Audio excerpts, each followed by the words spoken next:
When I write or give lectures about gender inequality in the Middle East and North Africa, I understand I'm walking into a minefield. On one side stands a bigoted and racist Western right wing that is all too eager to hear critics of the region and of Islam that it can use against us.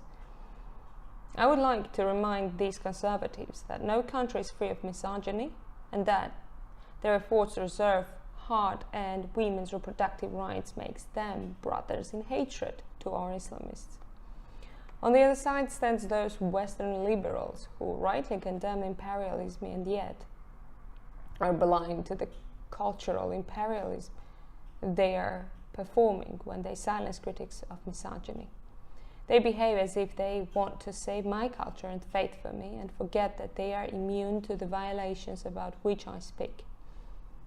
Blind to the privilege and the paternalism that drive them. They give themselves the right to determine what is authentic to my culture and faith. If the right wing is driven by a covert racism, the left sometimes suffers from an implicit racism through which it usurps my right to determine what I can and cannot say. Culture evolves, but it will remain static if outsiders consistently silence criticism in a misguided attempt to save us from ourselves. Cultures evolve through distant and robust criticism from their members. When Westerners remain silent out of respect for foreign cultures, they show support only for the most conservative elements of those cultures. Cultural relativism is as much my enemy as the oppression I fight within my culture and faith. Arab society still considers that the fine membrane, which covers the apparatus of the external genital organs, is the most cherished and most important part of a girl's body, and is much more valuable than one of her eyes or an arm or a lower limb.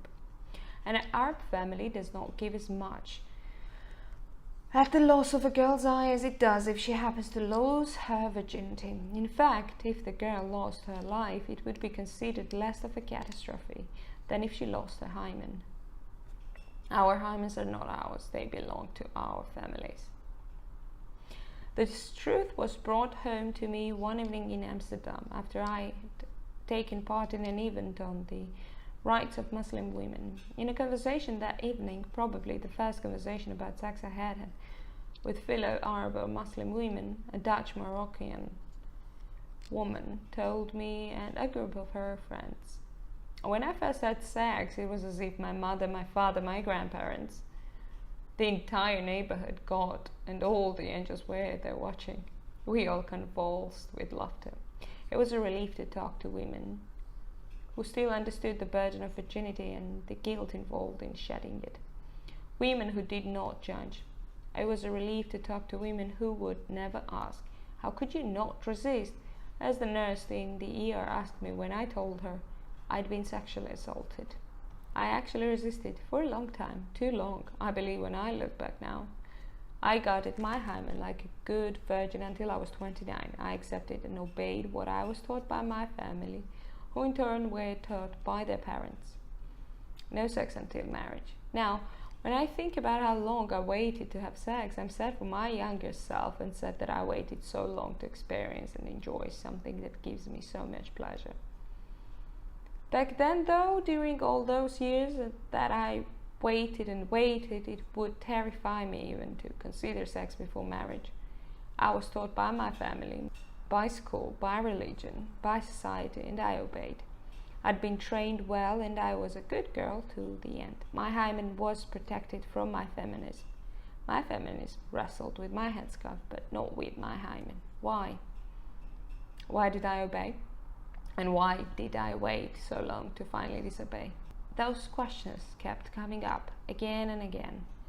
In of all places, Oklahoma. There, in a University of Oklahoma lecture room where I was teaching a course on gender and new media in the Middle East in 2010, I began publicly share my reckoning with the god of virginity.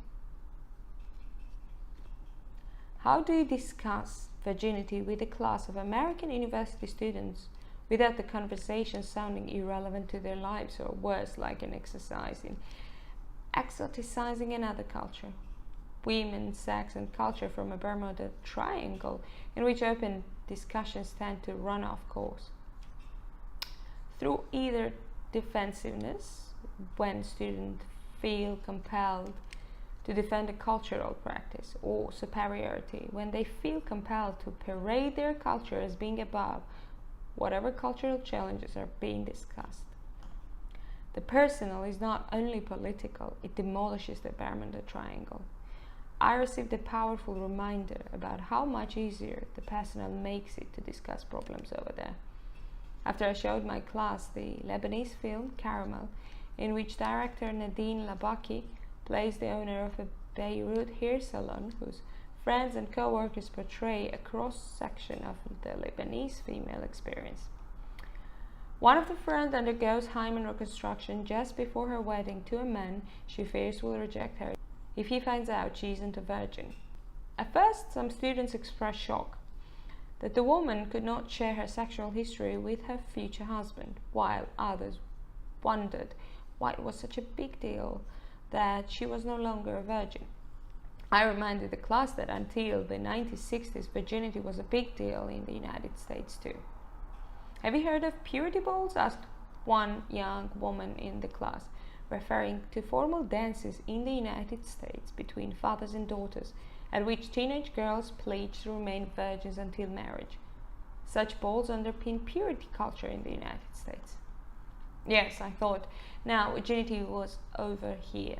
I had indeed heard of purity balls through news articles, but they seemed as foreign to me and to the class as hymen reconstruction, until the personal shook us out of our complacency.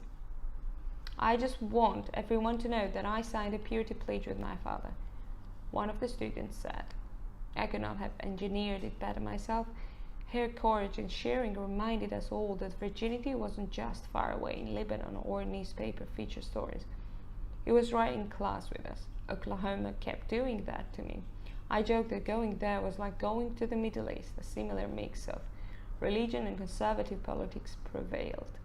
Watching the way the US religious right wing has managed to erode women's reproductive rights, especially in the South, I was struck by how important and courageous feminists and reproductive rights activists in those southern states are.